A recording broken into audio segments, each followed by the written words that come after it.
Audi being the parent company of Ducati, they are leaders in the electric vehicles, if you want to call it, and here is their e-tron.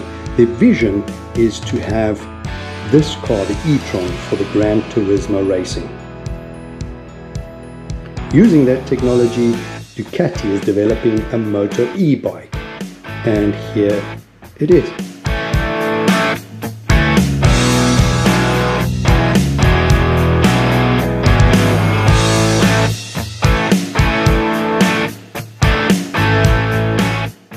On display are some of the official World Superbike race-winning bikes in the Terminoni stand. This is the 2006 Troy Bayliss 999 Championship winner. Here we have the 2008 Troy Bayliss 1098 Championship winner and the 1993 Giancarlo Falappa 888. This bike already had the 916 motor in it. And I bumped into the legend in the official MotoGP pits. Here he is, Giancarlo Falappa.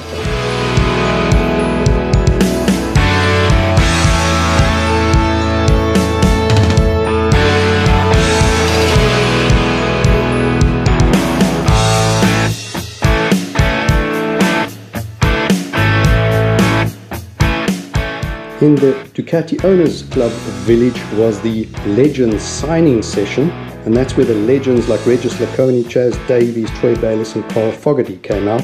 And here is Chaz Davies, the most successful rider of the Panigale twin, if you want to call it. And again, we came prepared with our Chaz Davies helmet, got that signed, got the visor signed. Fantastic day, and what a nice guy, what a gentleman.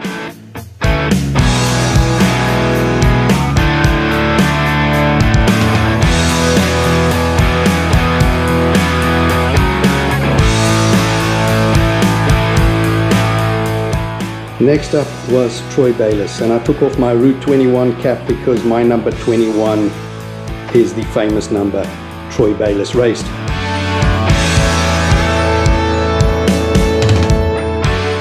Here's Carl Fogarty, 4 times World Superbike champion. He was also in attendance, and yes, I dragged with my 20-year anniversary Carl Fogarty helmet, and the man signed it for me as well as the visor.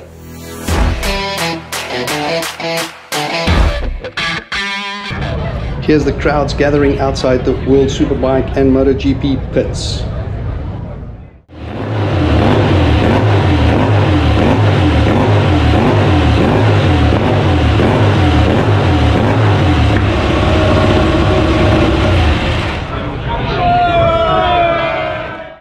There are an insane amount of motorcycles here today, and as you can see, 99.9% just Ducatis.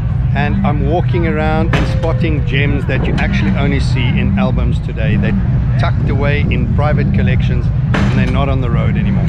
But here in Italy, there are some guys, they're still riding those gems. And I'm walking around, I'll try and share with you what I can find bike spotting, but it's insane, from Superleggeros to 1970s to 80s, all through the generations, all the bikes are here. I saw something from the 50s earlier.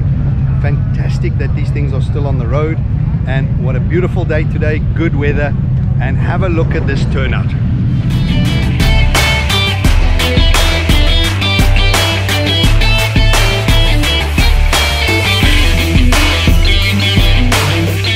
Here we have a early 80s Mike Hellwood replica. The fairing is incorrect, it's supposed to have a full fairing in the full Castrol colors. Behind it is 1000 Sport Classic. Here we have another Diavel Lamborghini edition, one of 630. Open clutch cover, as you can see, with a gold rim. Here we have a very early monster, immediately identifiable with a Cagiva font Ducati on the petrol tank. And the next generation, you can see the font has changed. Next generation monster. Here we have something really special, a Desmo Seideci, 1500 units made. It's the road version of a GP6 that Loris Capirossi raced. And it's a 1000cc, actually. It's the first road-going V4 that Ducati ever made. 1500 units made. And yes, up on top there where the grills are, that is where the exhaust exits. A really nice number plaque on the triple clamp and the MotoGP locks.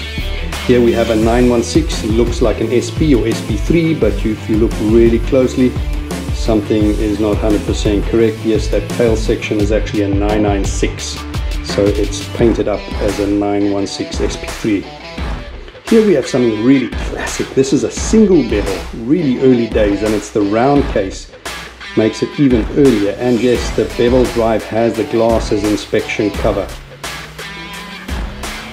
250cc single bevel round case, stunning piece.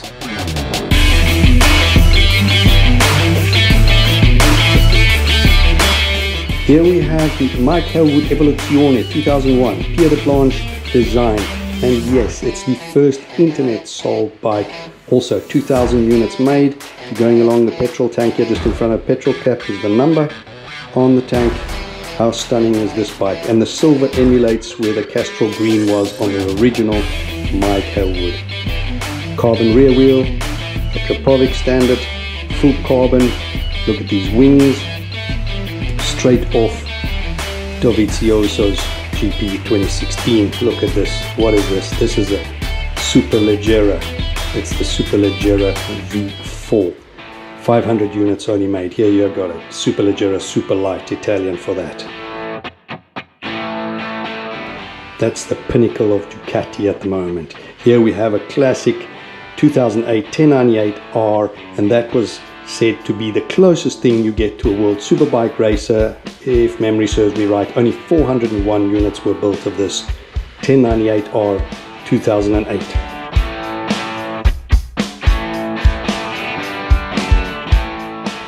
Here we have a pair of 750 Sport twin bevels. This is early 70s, and it's still stunning today in that yellow color.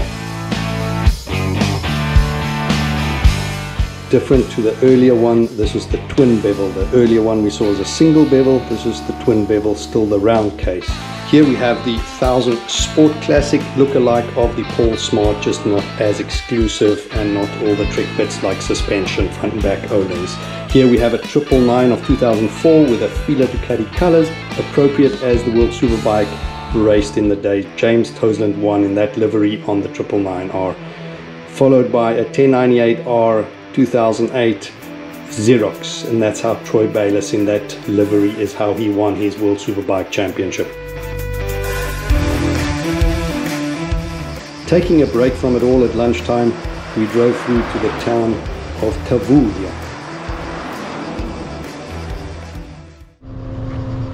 Here we are in the heart of Tavullia, where all the actions happen. This used to be a big banner many times for Valentino Rossi, gatherings here. Behind here is the castle. Up there you see the Tavullia sign, very famous with all the stickers. If you look through the archway, there's that yellow park dedicated to the kids. And that construction, that building over here, the sign says VR46 official racing store opening soon. And at the back of the store you've got the Rossi restaurant, Rossi bar, and you have the official VR46 racing memorabilia store.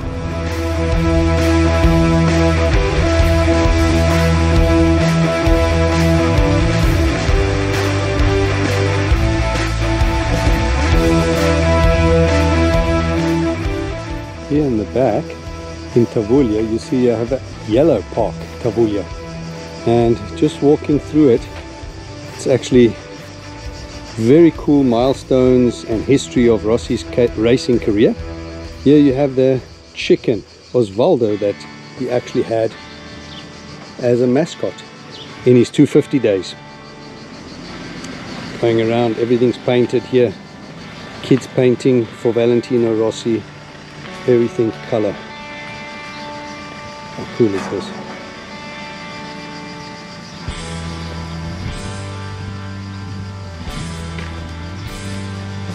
Yeah, thanks to all the children in the world painted Valentino paintings, printed out on a banner.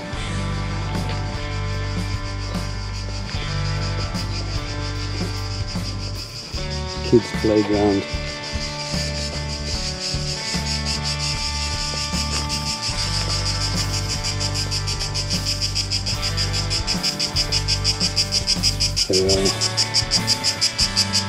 all the memories from Valentino Rossi's racing career. There's that number 1 he carried on his back with a 1-5 when winning the World Championship on the podium.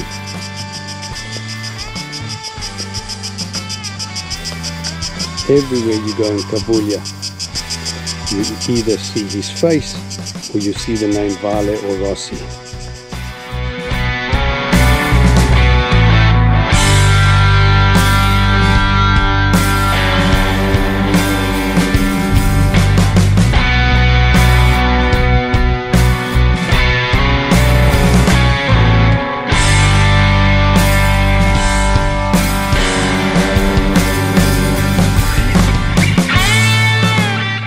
As mentioned earlier, everywhere in the town of Tavullia you will see Rossi's name or his face, giving thanks and gratitude to his achievements, the favourite son of Tavullia. Over here in the distance, if you look, that is Valentino Rossi's ranch, where he has his rider academy.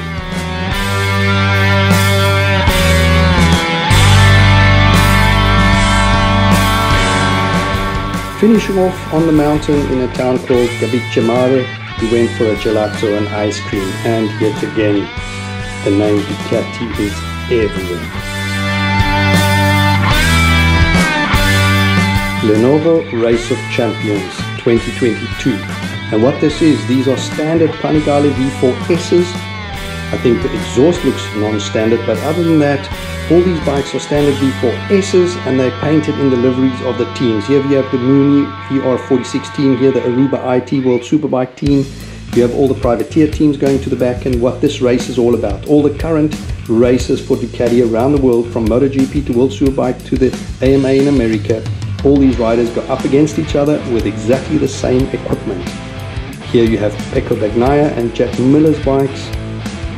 This is Pecco's bike. Identical kit for everybody.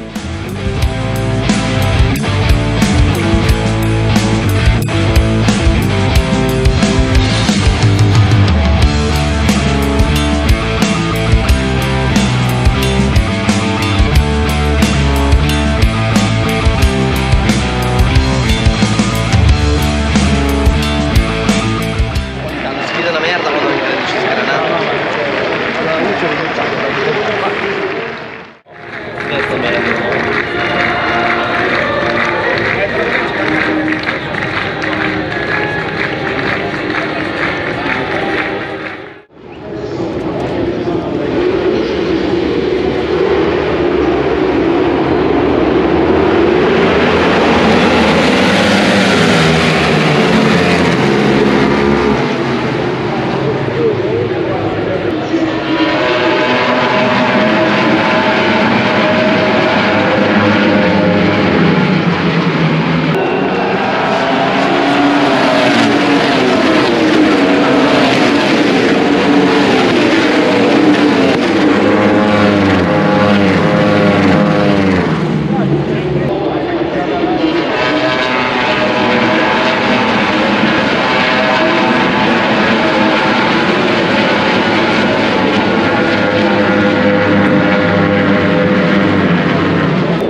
I hope you enjoyed day 2 of the World Ducati Week 2022 with me. If you enjoyed this video, please give me a like, a thumbs up, and don't forget to hit that subscribe button to help me build the channel, and stay tuned for day 3 of World Ducati Week 2022.